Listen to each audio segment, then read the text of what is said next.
चुनाव समझता हूं। 20 साल से मैं स्वयं चुनाव लड़ रहा हूं। कुछ समय पहले हमें दाल में काला लगा। चुनाव के नतीजे आते थे, मूड एक तरीके का होता था, रिजल्ट दूसरे तरीके का। हमें लगा कुछ ना कुछ गलत हो रहा है। राहुल गांधी को आज गलत नजर आ रहा है। थोड़ा इंदिरा गांधी की, राजीव गांधी के, नेहरू के काले कारनामों के बारे में भी बता दिया करो जनता को। खैर छोड़िए, आप क्या बताओगे जनता को सच, क्योंकि आप तो खुद उसी नस्ल से हो। मैं बताता हूँ, 1952 के पहले आम चुनावों में डॉक्टर BR अम्बेडकर के खिलाफ चुनाव के दौरान धांधली के आरोप लगे थे पंडित जवाहरलाल नेहरू पर, जिसमें कथित तौर पर माप पत्रों को नष्ट करने और वोटों को रद्द करने की घटनाएं भी शामिल थीं। इसे कहते हैं वोट चोरी।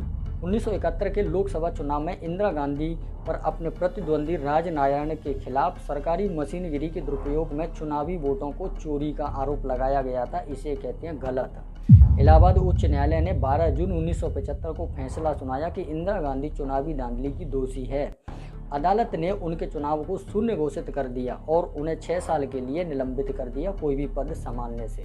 इसी फैसले के कारण देश में इमरजेंसी लगाया गया था। इसे कहते हैं तानाशाही और इसे कहते हैं जनता के साथ गलत। 1980 के दशक में अमेठी लोकसभा क्षेत्र में बूथ कैप्चरिंग की घटना सामने आई, जिसके कारण कुछ मतदान केंद्रों पर फिर से रीपोलिंग कराना पड़ा। उस समय राजीव गांधी की सरकार थी। इसे कहते हैं जनता के साथ गलत।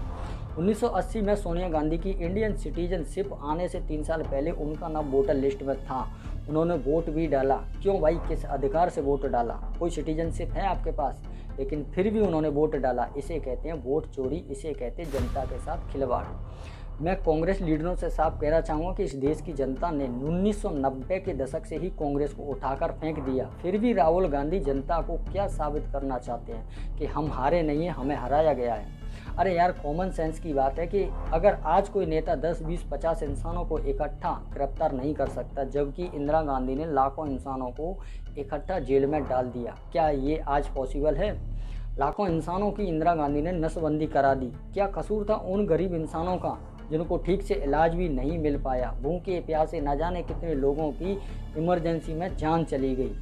कांग्रेस उस समय करना क्या चाह रही थी? क्या पूरे देश को इस्लामी राष्ट्र बनाना? तभी तो कांग्रेस ने हिंदुओं को हम दो और हमारे दो का फॉर्मूला दे दिया।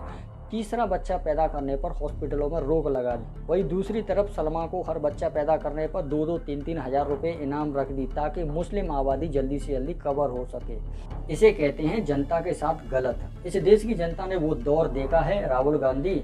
इस देश की जनता ने वो कांग्रेस का अन्याय देखा है। क्या आपको अभी भी लगता है कि ये जनता आपको आज वोट देगी? राहुल गांधी के पास कोई और बहाना नहीं है, सिर्फ एक ही बहाना है, वोट चोरी।